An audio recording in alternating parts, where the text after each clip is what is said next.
Olá, como vai você? Este é o canal Adventistas Parque Piauí, um espaço online para você ter um encontro a qualquer momento com a Palavra de Deus. Começa a partir de agora mais um episódio da série Ouvindo a Voz de Deus.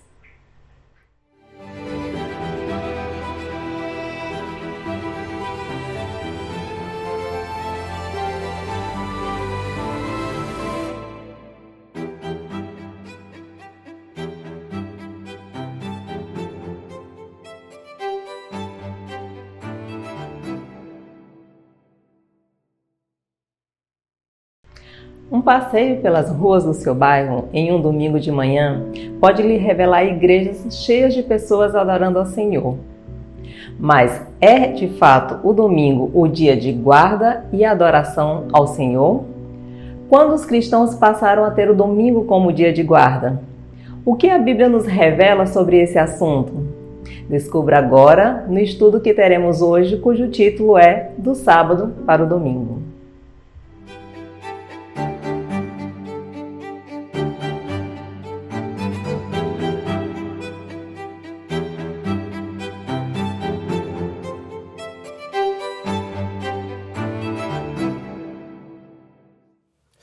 Olá, querido amigo, seja bem-vindo ao canal Adventistas Parque Piauí para a nossa série Ouvindo a Voz de Deus, para que nós juntos termos mais um momento, mais um dia de estudo da Palavra de Deus.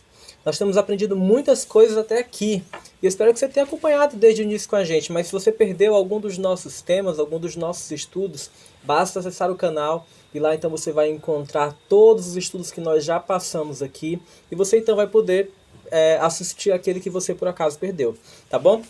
Eu quero relembrar você também que o nosso contato, sempre que você desejar algum conteúdo adicional, desejar falar com a gente diretamente, quando você tomar uma decisão e quiser comunicar a gente, basta enviar uma mensagem para esse número que está aparecendo na sua tela, ou pegar a câmera do seu dispositivo e apontar para esse código QR, que você vai conseguir entrar em contato direto com a gente, tá bom? E vai ser um prazer a gente então falar com você, tá bom? Tá certo?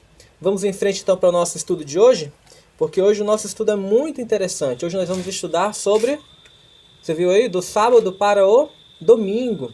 Lembra que a gente já falou que o sábado é o dia de guarda bíblico, né? O dia de Deus, o dia santo de Deus de acordo com a palavra dele. E ele então é o dia que deve ser guardado por todos os cristãos seguidores de Cristo, assim como Jesus também o fez. Mas o que acontece é que muitas pessoas hoje não seguem, não guardam mais o sábado, mas guardam principalmente o domingo. E hoje nós vamos aprender então como foi que aconteceu, o que aconteceu durante a história para que essa mudança fosse feita. E também se a Bíblia dá algum respaldo para isso, tá bom? Mas antes vamos revisar o nosso estudo, né? Nosso estudo de ontem, como sempre a gente faz. E nós estamos aqui então revisando o estudo de número 17, não é isso? Desculpa, o estudo de número 16 nós vamos revisar, né? Que foi o estudo sobre o mandamento esquecido, né? E a gente viu que o sábado realmente tem sido esquecido por muitas pessoas. Então, nós aprendemos que o sábado foi instituído na criação do mundo. O sábado não foi dado para os judeus lá no Sinai, ele foi dado para Adão e Eva lá no Éden. Deus criou o mundo em 6 dias, ao sétimo descansou, abençoou e santificou. Por isso, então, Deus deu esse dia lá na criação para Adão e Eva. Ou seja, era uma bênção para ser destinada a toda a humanidade. E ao longo da história a gente percebeu também que os filhos e servos de Deus sempre guardaram esse dia como um dia sagrado, um dia santo, um dia de culto a Deus.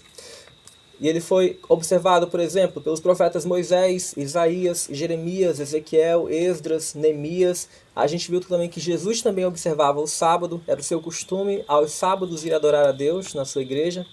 Nós vimos também que, mesmo após a morte de Cristo, os seguidores de Jesus continuaram a guardar o sábado, quebrando então o argumento de muitos que dizem que na cruz Jesus aboliu o sábado. Não, nós já estudamos isso. Na cruz Jesus aboliu as leis cerimoniais. Todas as leis que apontavam para o ministério de Cristo, então, elas deixaram de ser seguidas, né? Deixaram de ter necessidade de ser seguidas. Então, nós vimos também que, antes da gente entrar nesse ponto, nós vimos também até que na nova terra o sábado será o dia de guarda, né? Os salvos adorarão a Deus de sábado a sábado, como está escrito no livro do profeta Isaías, capítulo 66. Tá bom? Nós vimos que nós guardamos o sábado e todos os mandamentos de Deus não para sermos salvos, porque nós somos salvos pela graça, através do sacrifício de Jesus, nossa fé no sacrifício de Jesus. Mas depois de salvos, a gente não é salvo para ficar vivendo em desobediência, mas para ser obedientes à lei de Deus. E aí então, por amor a Jesus, que nós guardamos os mandamentos dele, inclusive o sábado. Nós vimos também que transgredir um mandamento significa violar toda a lei.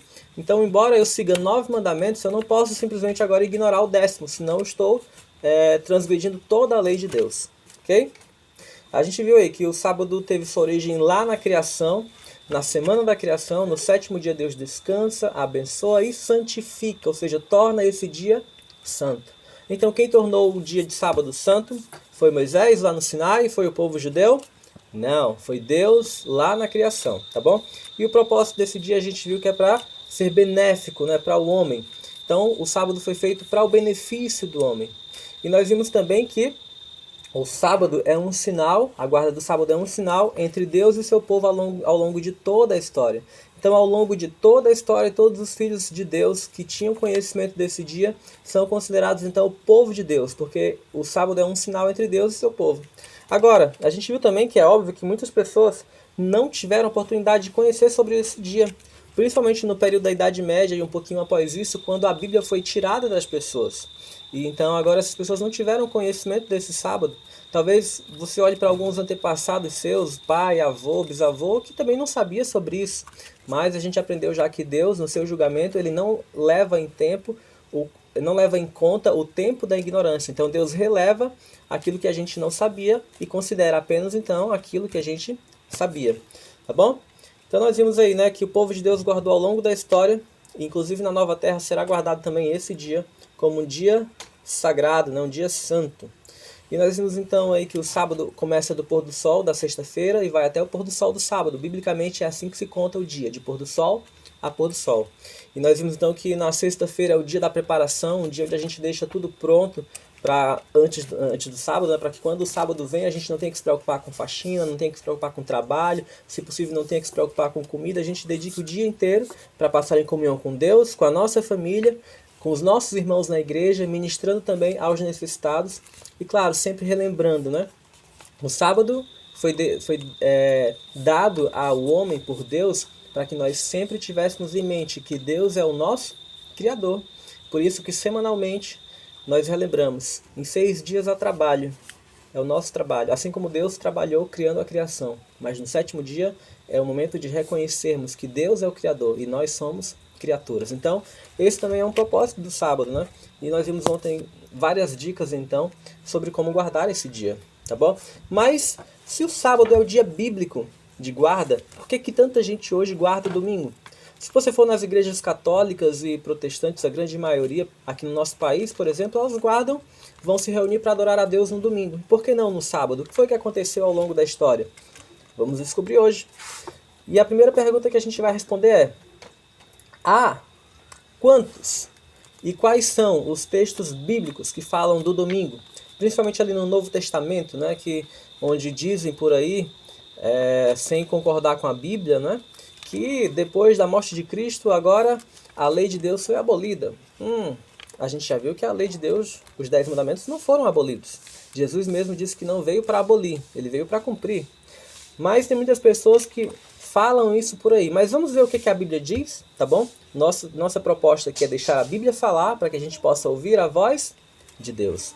Então eu trouxe para vocês aqui todos os 8 textos que falam sobre o domingo, sobre o primeiro dia da semana, lá no Novo Testamento.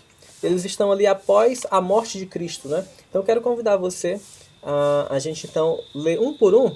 Não vai demorar, bem rapidinho, mas eu quero trazer todos para que você não fique com nenhuma dúvida, tá bom? O primeiro texto está em Mateus 28, verso 1. No findar do sábado, ao entrar o primeiro dia da semana, Maria Madalena e a outra Maria foram ver o sepulcro. Aí está falando do domingo, o primeiro dia da semana.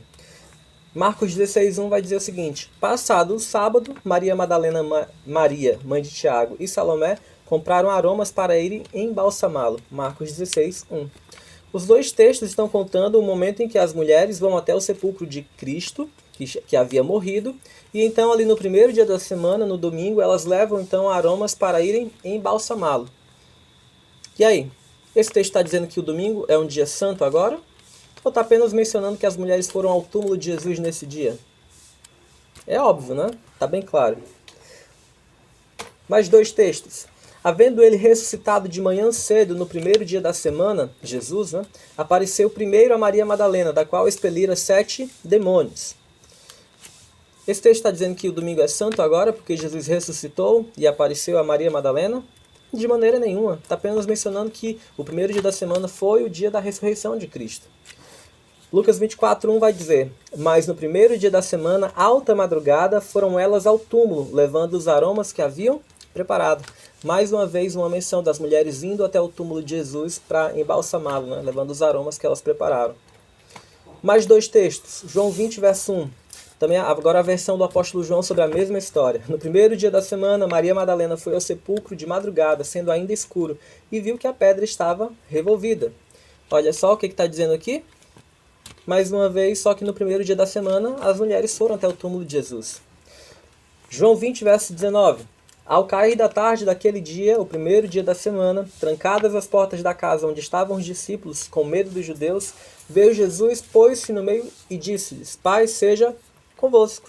Aqui está mostrando a primeira aparição de Jesus aos discípulos, que foi no primeiro dia da semana, do domingo. Esses textos estão dizendo agora que o domingo é o dia santo, ou que agora não devemos mais guardar o sábado? Estão dizendo? De maneira nenhuma. E os 2 últimos? Atos 20, verso 7 e 1 Coríntios 16, verso 2. Aqui já há alguns anos após a ressurreição e ascensão de Cristo. Tá bom? No primeiro dia da semana, estando nós reunidos com o fim de partir o pão, Paulo, que devia seguir viagem no dia imediato, exortava-os e prolongou o discurso até a meia-noite. Então aqui, alguns cristãos estão reunidos para ouvir um discurso de Paulo. E esse discurso acaba se estendendo até a meia-noite, porque então Paulo ele deveria seguir viagem no dia seguinte. Aqui não está falando de nenhuma santidade do domingo. Nenhuma. Nem está falando também que o sábado foi abolido. E 1 Coríntios 16, verso 2 vai dizer assim: no primeiro dia da semana, cada um de vós ponha de parte em casa, conforme a sua prosperidade, e vá juntando para que não façam coletas quando eu for. Aqui Paulo está pedindo para que alguns cristãos reúnam ofertas, para que quando ele passe lá, ele então recolha essas ofertas. E eles deviam juntar isso no primeiro dia da semana, no domingo. Mas todos esses textos, os 8 textos que a gente leu, estão apenas mencionando eventos que aconteceram no primeiro dia da semana. Mas nenhum deles agora nos diz assim claramente: olha, antes guardava-se o sábado, mas agora que Jesus morreu e ressuscitou, devemos guardar o domingo. Nenhum dos textos diz isso. Então, se nenhum dos textos diz isso, e sobre o sábado, o que dizem os textos? Nós já vimos isso, né? Vou até colocar aqui a tela só para vocês agora, para mostrar para vocês. Enquanto na Bíblia, em Gênesis 2:3, o sábado é santificado, o domingo é apenas o primeiro dia da semana, em Mateus 20, verso 1, 28, verso 1. Enquanto o sábado é memorial da criação, é repouso, é o presente de Deus, é abençoado, é um sinal de Deus entre Deus e seu povo, é perpétuo, eterno, é um mandamento. Para a Bíblia, o domingo é apenas o primeiro dia da semana. Então, não existe nenhuma santidade atribuída pela palavra de Deus ao domingo. Nenhuma ordenança sobre agora devemos guardar esse dia como dia santo. Pelo contrário, o sábado, ele é, como disse a própria Bíblia, eterno, perpétuo. Então, o dia santo de Deus sempre será o sábado. Tá bom? Mas, e aí? Como foi que isso tudo mudou? Por que então agora se guarda o domingo e não mais o sábado, em boa parte das igrejas? O que ocorreria na igreja cristã antes da volta de Jesus? E aqui nós vamos ler um texto de Paulo, lá na segunda carta aos Tessalonicenses, no capítulo 2, versos 3 e 4, que vai nos dizer o seguinte: ninguém de nenhum modo vos engane, porque isto não acontecerá sem que primeiro venha a apostasia, e seja revelado o homem da iniquidade, filho da perdição, o qual se opõe e se levanta contra tudo que se chama Deus ou é objeto de culto, a ponto de assentar-se no santuário de Deus, ostentando-se como se fosse o próprio Deus. Então Paulo está falando aqui de uma grande apostasia que aconteceria na igreja. A igreja mesmo que Jesus fundou, a mesma igreja dos apóstolos, do apóstolo Paulo, ele está dizendo: olha, antes de Jesus voltar, uma grande apostasia vai acontecer. E essa apostasia, ela vai vir e através desse poder que vai fazer com que a igreja se apostate, né, esse poder vai se colocar no lugar de Deus, vai se assentar no santuário de Deus. Bom, o que Jesus faz hoje lá no santuário por nós? Ele nos oferece o perdão. Então, quando nós confessamos os nossos pecados a Deus, Ele nos oferece, Jesus lá no santuário nos oferece o perdão. Porque Ele é Deus e é o único que pode oferecer perdão. Mas agora nós temos um poder que se assenta, pretende se assentar no santuário de Deus. Pretende oferecer perdão para você se você se confessar. De onde você conhece isso?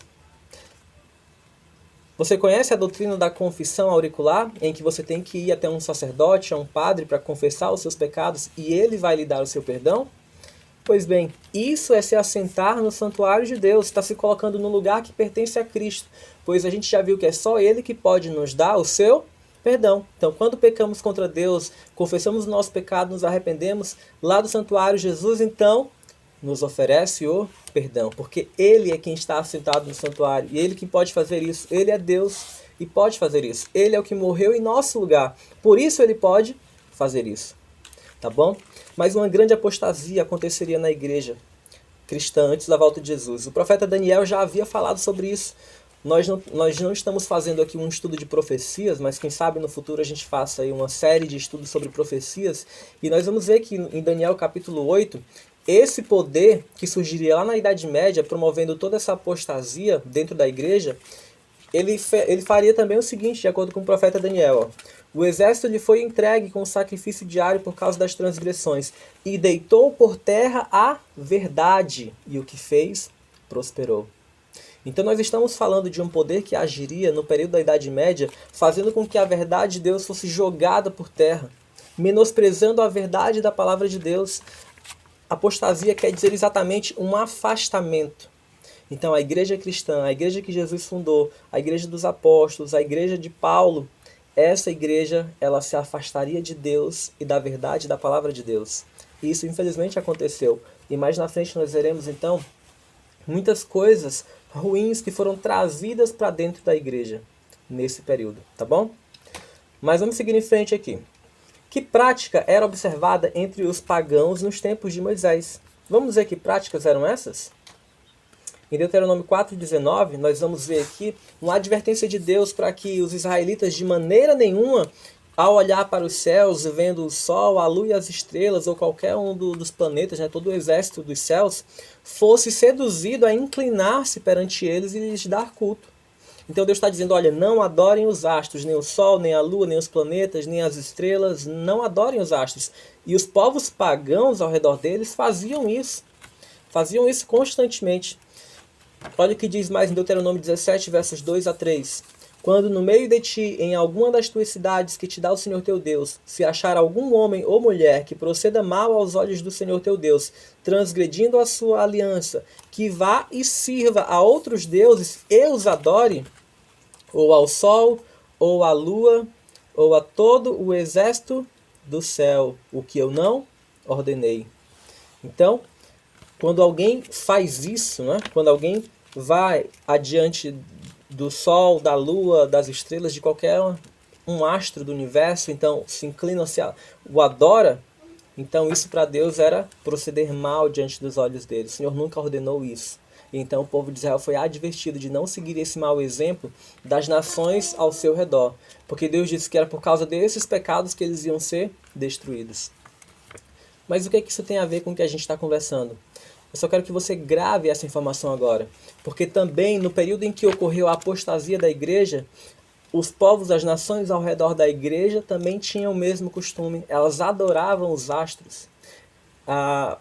Em Roma, o sol, por exemplo, né, ele tinha um dia específico de adoração ao sol, que era o primeiro dia da semana, o domingo, e eles chamavam ali o venerável dia do sol.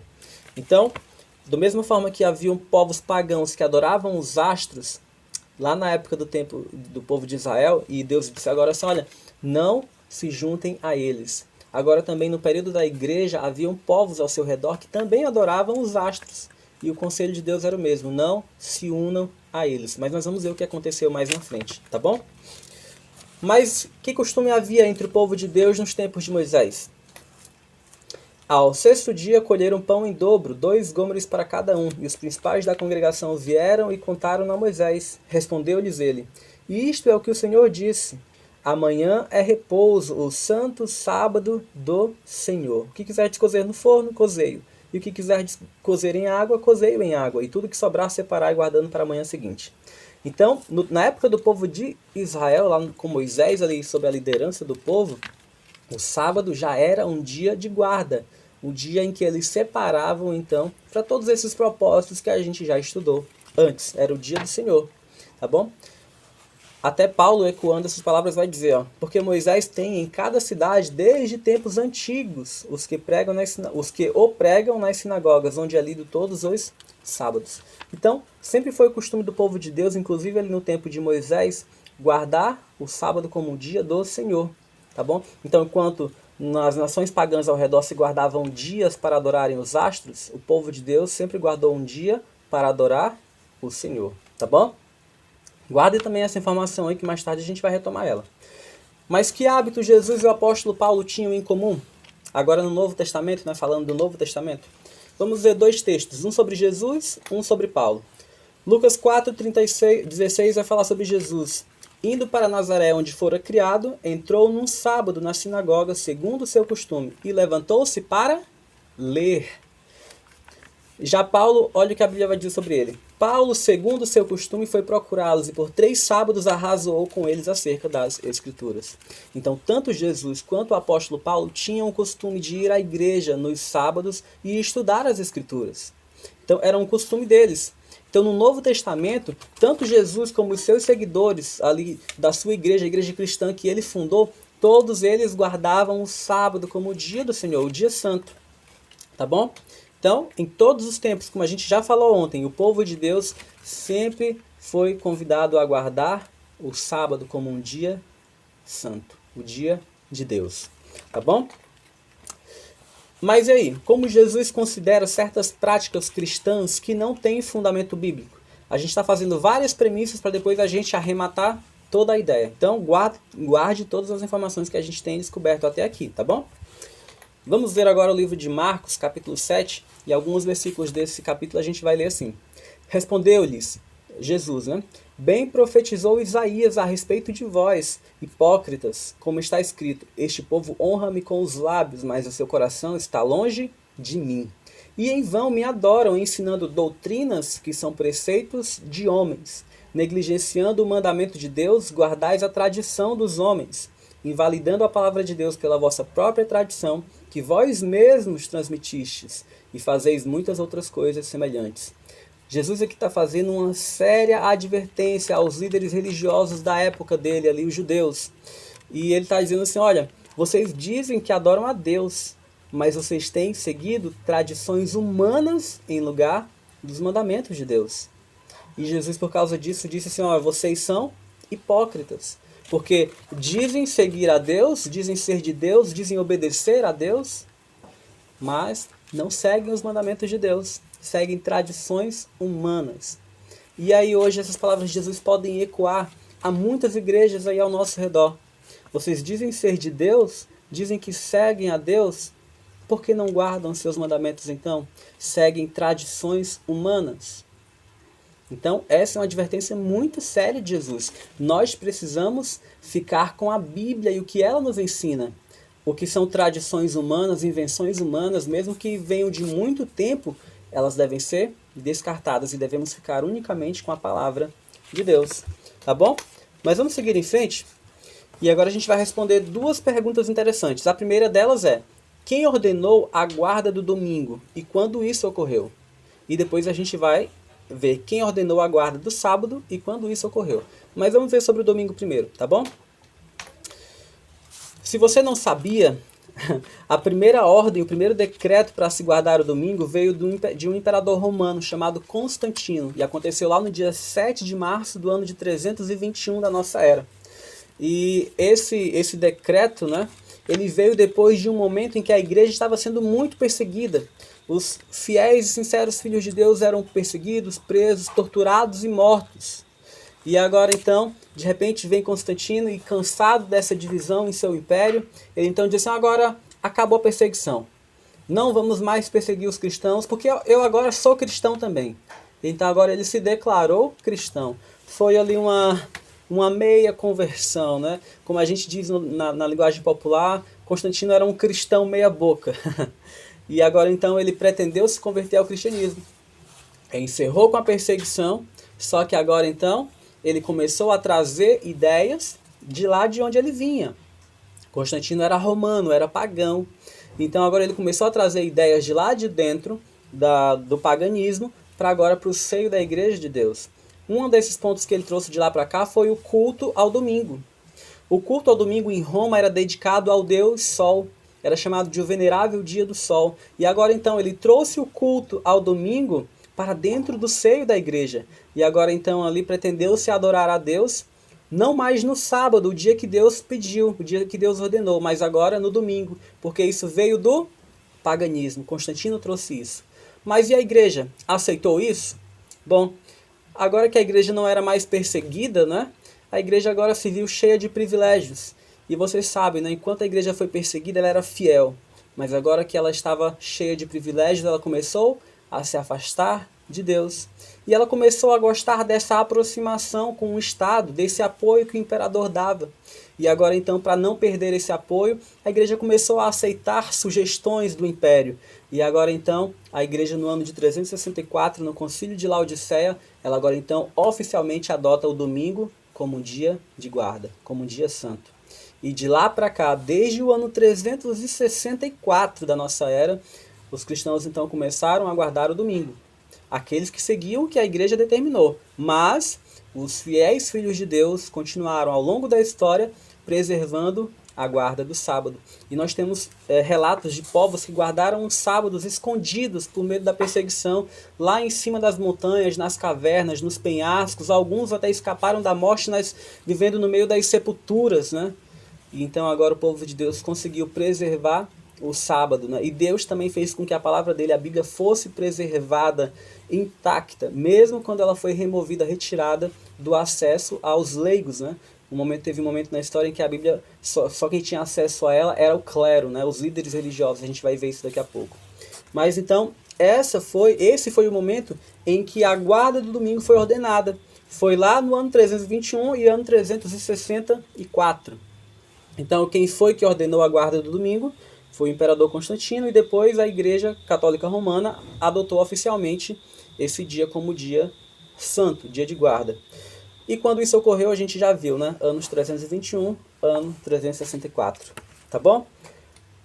Olha o que diz, oficialmente, esse é um documento oficial da Igreja Católica, só para dizer que a gente não está inventando nada. Ah, vocês estão falando mal da Igreja? Não, a gente não está falando mal da Igreja, a gente está colocando fatos históricos que realmente aconteceram, tá bom?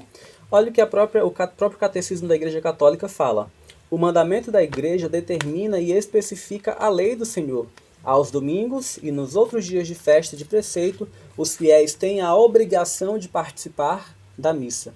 Então agora o culto a Deus no domingo se tornou uma obrigação no domingo. Entendeu? Enquanto a Bíblia dizia é o sábado, enquanto Deus disse assim é o sábado, agora então a igreja passou a dizer é o domingo. Olha só. Mas vamos para frente. Eu quero mostrar para vocês agora aí, vou até deixar a tela só com vocês, para que a gente veja então agora algumas curiosidades, né? Esse primeiro trecho que vocês estão vendo aí é o trecho da proclamação que Constantino fez, né? Nesse dia lá, em 7 de março de 321.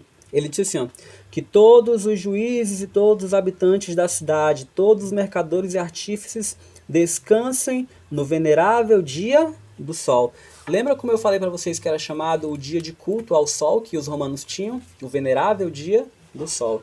Então agora Constantino ordenou que todos agora parassem, descansassem no venerável dia do sol. O dia de descanso agora ordenado por ele foi o domingo. E a gente já viu aí todas essas informações que estão na tela, eu já mencionei com você, tá bom? Mas agora quero mostrar para vocês essa imagem, né? Não sei se vocês já pararam para observar os nomes dos dias da semana em inglês. Aqui em português a gente tem domingo, segunda-feira, terça-feira, quarta-feira, quinta-feira, sexta-feira e sábado. No inglês nós temos os nomes das semanas assim, ó. Sunday é o domingo, Monday é a segunda, e todos os nomes dos dias da semana no inglês terminam com a palavra day, que quer dizer dia. E sempre começam com o nome de um astro. Por exemplo, domingo é Sunday. Sun é sol e day é dia. Ou seja, o domingo, dia do sol. Segunda-feira é Monday. Moon é lua e day é dia. Então virou o dia da lua. Então isso vem do sistema de adoração dos romanos, né? Já bem antigo. Por isso que o domingo é o dia do sol, segunda dia da lua, isso para os romanos, né? Terça o dia de Marte, quarta o dia de Mercúrio, quinta o dia de Júpiter, sexta o dia de Vênus, sábado o dia de Saturno. Então isso era o sistema de adoração dos romanos. E o principal culto deles, que era o domingo, o dia do sol, que era o maior astro de todos, né? Desses aí que eles tinham.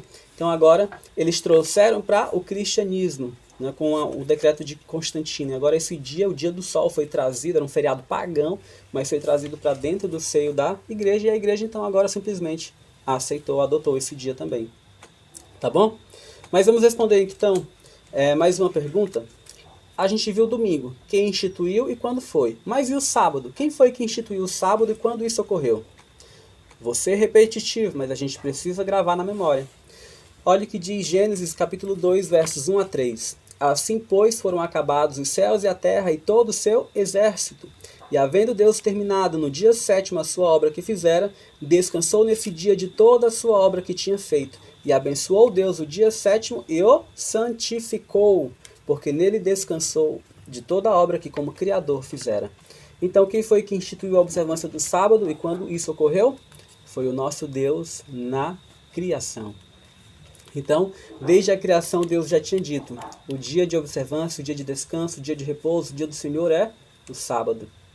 Mas agora, um poder vem na Idade Média, no início da Idade Média, e diz assim, olha, agora vamos guardar o domingo. E aí, o que você acha? Quem que a gente deve seguir? Ao que Deus disse ou ao que os homens disseram? Obviamente a gente deve ficar com o que Deus disse. Mas, infelizmente, queridos, essa não foi a única mudança que veio para dentro da igreja. A gente já mencionou com vocês aqui sobre a diferença entre a lei de Deus e o catecismo romano. A gente viu que no catecismo romano, o segundo mandamento da lei de Deus foi completamente removido. Aquele mandamento que dizia assim, ó, não farás para ti imagens de escultura e não as adorarás. Esse foi completamente abolido do catecismo. Mas não só isso. O 10º mandamento, já que o segundo foi abolido, ele agora ficou dividido em 2. Mas na verdade ele é apenas um mandamento, tá bom? E o 4º mandamento, que ordenava guardar o sábado, agora infelizmente ele foi trocado por guardar domingos e festas. A igreja pretendeu ter o poder de mudar a lei de Deus. Mas o que a gente já viu sobre a lei de Deus? O Apocalipse falou pra gente algumas vezes. Ninguém está autorizado a acrescentar nem a retirar qualquer parte desse livro, porque senão vai sofrer as pragas que estão descritas neste livro. Então vai sofrer as pragas de Deus aqueles que fazem alterações, acréscimos ou subtrações do que está escrito na palavra, na lei de Deus. Tá bom?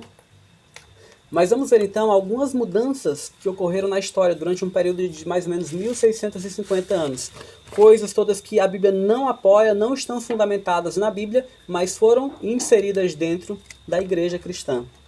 Eu vou deixar até só com vocês a tela, que eu quero que vocês vejam bem nesse momento.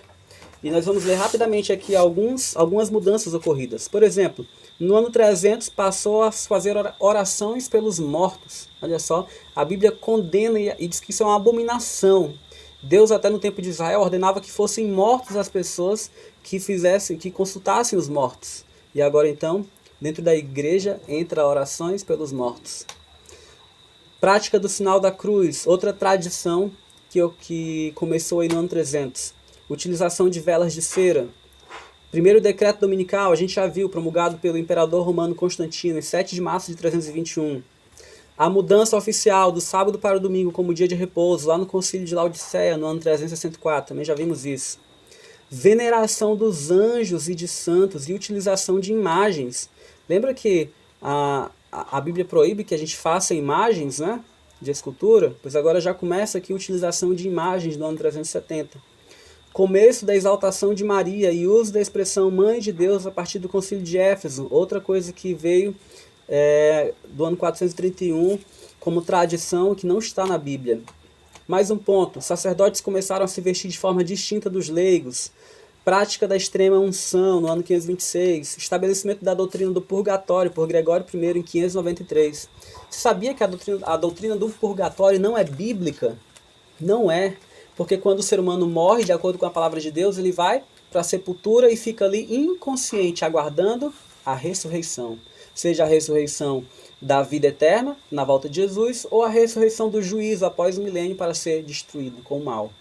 Tá bom? Então não existe essa doutrina do purgatório, não existe purgatório, não existe paraíso imediato quando a pessoa morre, nem inferno imediato quando a pessoa morre, e nem existe lago de fogo que fica queimando para sempre, porque todos são mortais. Como é que alguém é mortal e vai ficar queimando eternamente sem morrer? Isso não é bíblico, tá bom? Outra coisa, orações dirigidas a Maria, santos mortos e anjos. A gente já viu, Deus proíbe consultar os mortos, orar para os mortos, porque eles estão mortos. E se de alguma forma alguém obtiver alguma resposta, a gente já viu os anjos de Satanás, o próprio Satanás consegue se transformar em anjo de luz, se ele quiser. E para enganar alguém, ele vai fazer.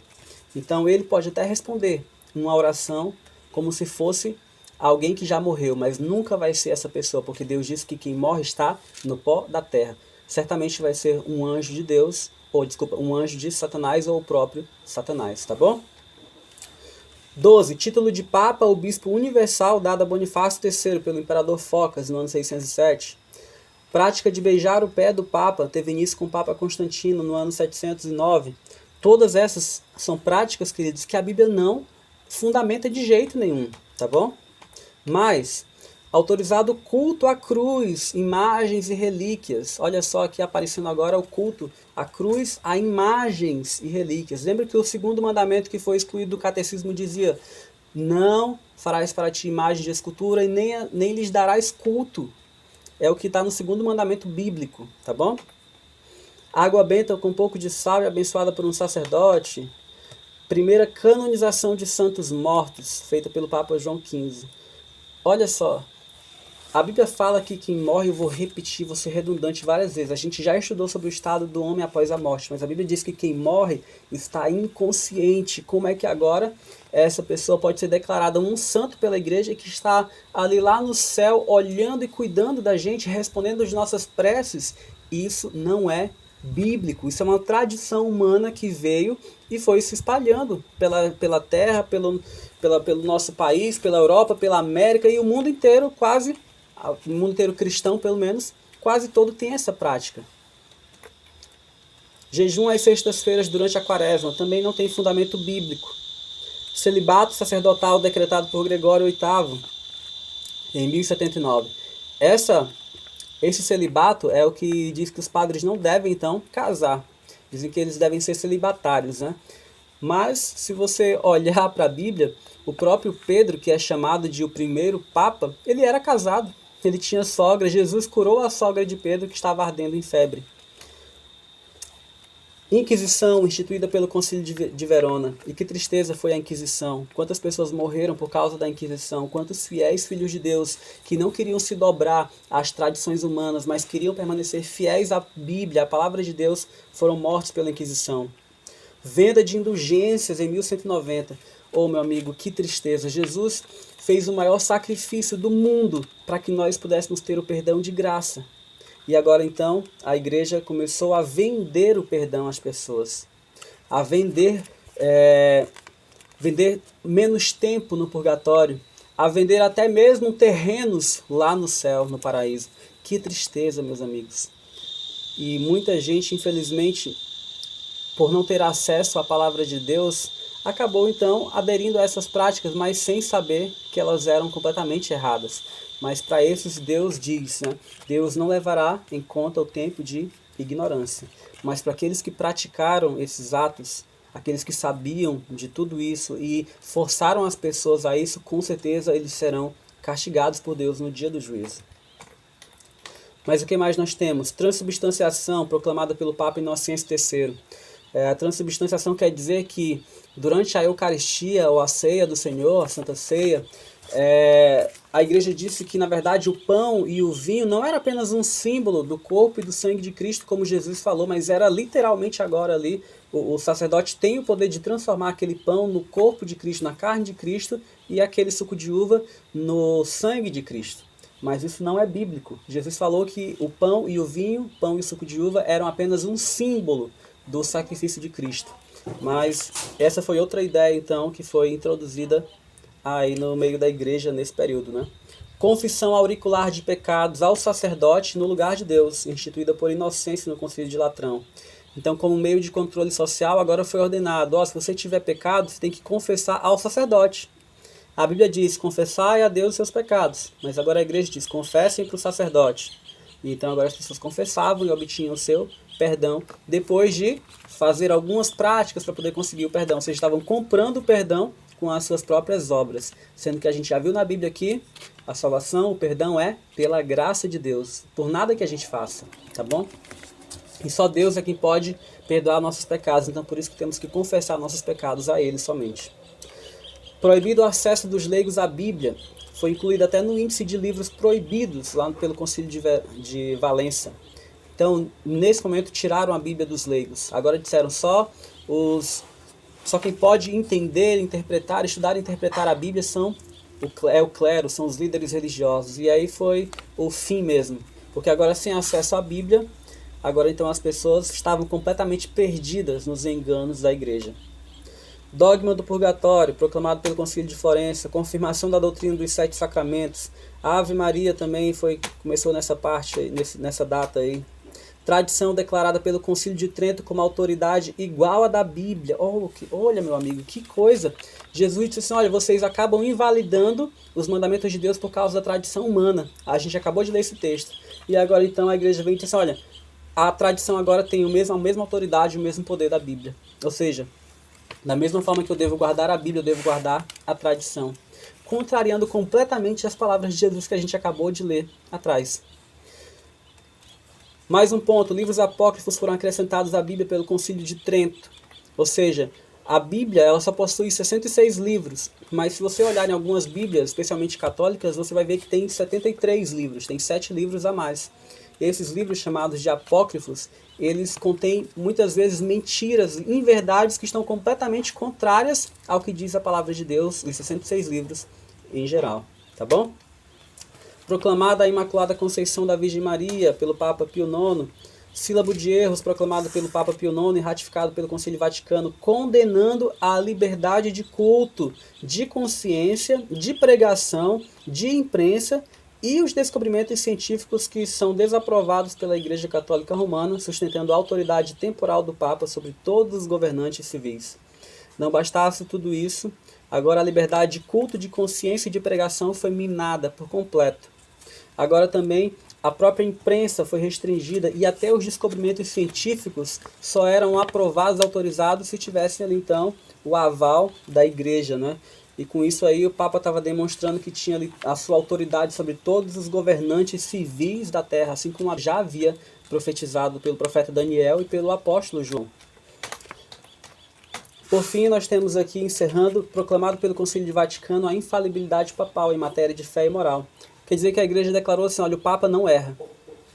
Embora ele seja humano, ele não erra porque ele é Deus aqui na Terra para todos os seres humanos. Isso eu não estou exagerando, está escrito nos documentos da Igreja mesmo.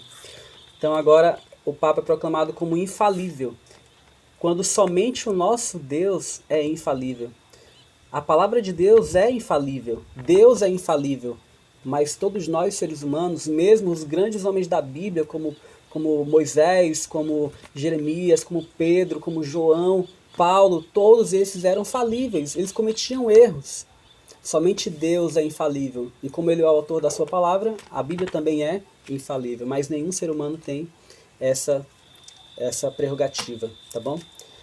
A Assunção da Virgem Maria, né, a Assunção dizem que ela foi agora, ascendeu corporalmente, subiu corporalmente ao céu pouco depois da sua morte. Olha só, sendo que a Bíblia diz que quando alguém morre, o pó volta à terra como era, e o fôlego de vida volta a Deus que o deu. Por fim, proclamação de Maria como mãe da Igreja pelo Papa Paulo VI, em 1965. Todas essas 33 mudanças que a gente listou aqui são mudanças, exemplos de mudanças que ocorreram na história durante esse período em que a igreja agora passou de perseguida a dominante no Estado, e dominava sobre os impérios, sobre os reis. Então agora a igreja infelizmente se corrompeu por completo, cumprindo exatamente o que o apóstolo Paulo disse que aconteceria. A gente já leu. Uma grande apostasia ocorreria na igreja antes da volta de Cristo. E infelizmente essa apostasia ocorreu. E aí então agora Deus levanta o movimento protestante, a reforma protestante, que era composta de pessoas que pertenciam à própria igreja, mas não concordavam com essas mudanças que tinham acontecido, contrariando a Bíblia. E agora Deus levanta grandes homens como Martinho Lutero, o principal deles talvez. E agora então há um rompimento com essas ideias da igreja. A igreja cristã, a igreja católica, né?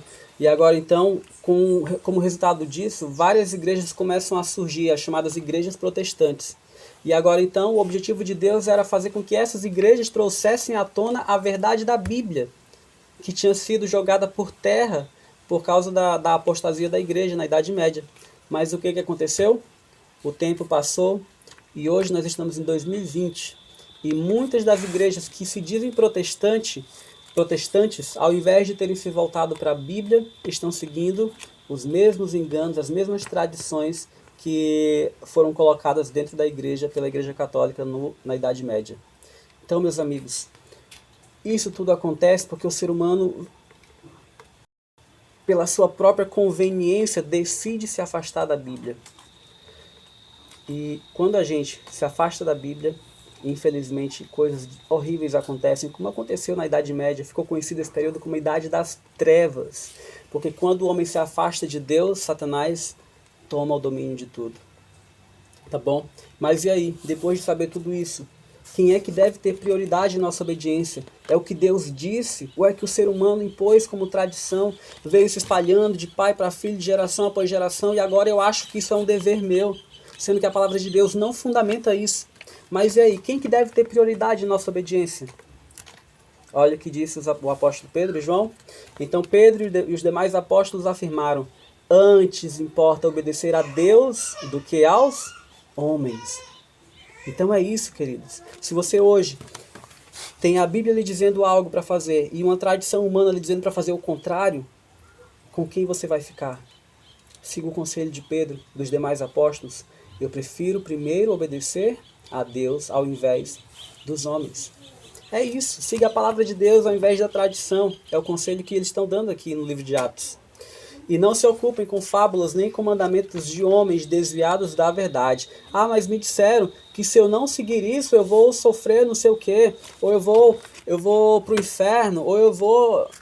Siga a palavra de Deus e não se preocupem com esses mandamentos de homens que estão desviados da verdade. E com tudo isso que eu mencionei aqui, queridos, eu não estou me dirigindo aos nossos irmãos católicos ou protestantes que não têm seguido a Bíblia.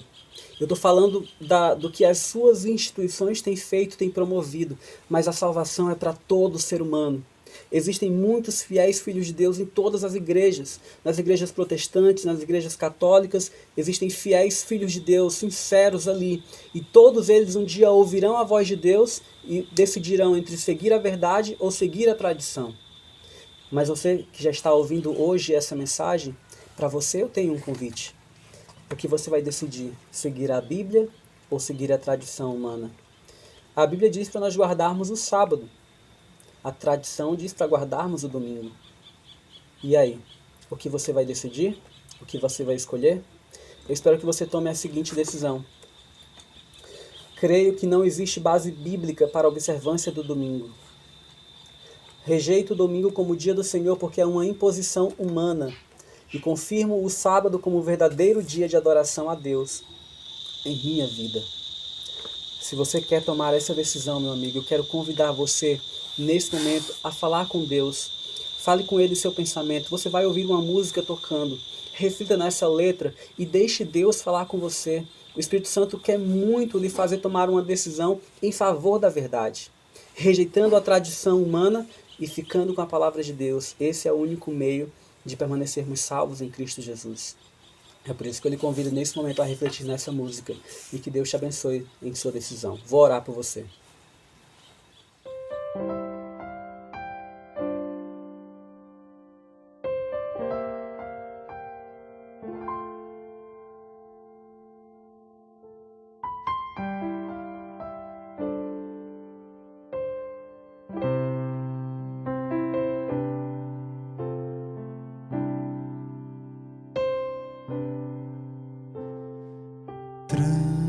Tranquilo estou, o sábado chegou, minhas tensões aliviadas já estão, preocupações não vão me acompanhar, com Cristo me encontrar e acalmar meu coração. Dia feliz, eu posso descansar e bem juntinho da família ficarei.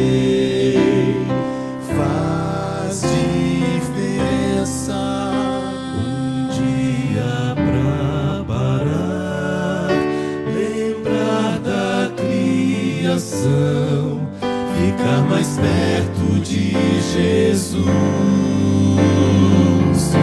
Esse é um dia de amor, muita paz e união que eu ofereço a Deus através da comunhão. São momentos de louvor quando eu me encontro com Jesus, a esperança fortalecer. Dia especial, um presente de Deus pra mim.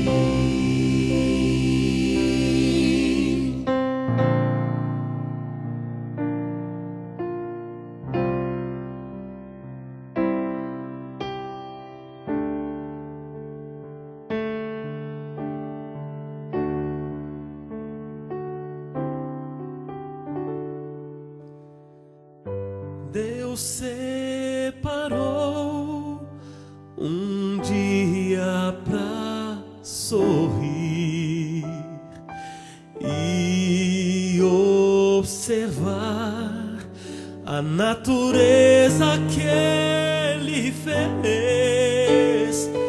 Vou renovar as forças que perdi e agradecer a Deus pelo descanso dado a mim.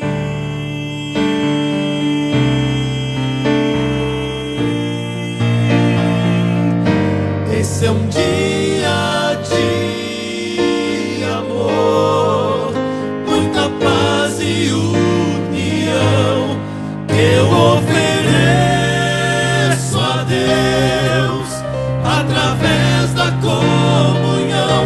São momentos de louvor quando eu me encontro com Jesus, a esperança fortalecer. Dia especial, um presente de Deus pra mim.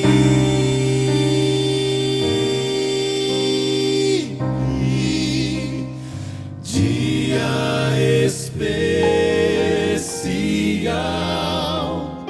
um presente de Deus pra mim.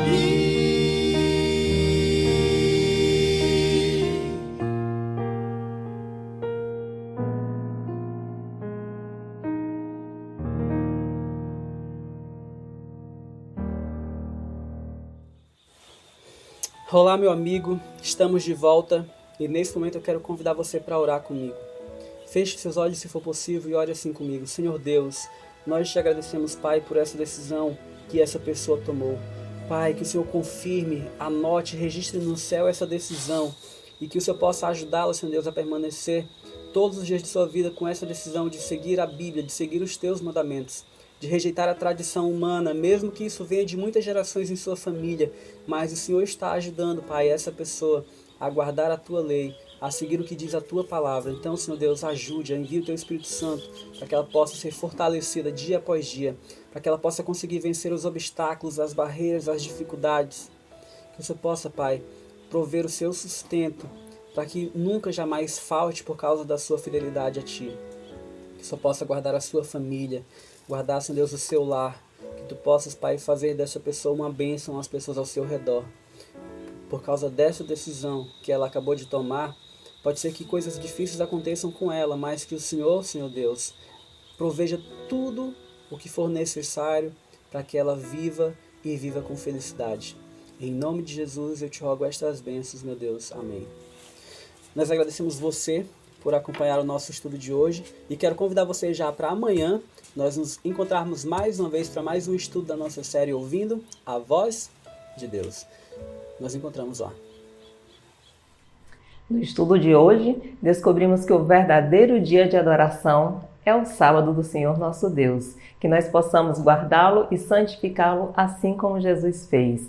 Muito obrigado por sua participação conosco em mais esse estudo. Não desista, prossiga assistindo e acompanhando todos os outros que nós disponibilizarmos aqui no canal. Convidamos você para o próximo, tenham todos uma boa noite e que o Senhor os abençoe.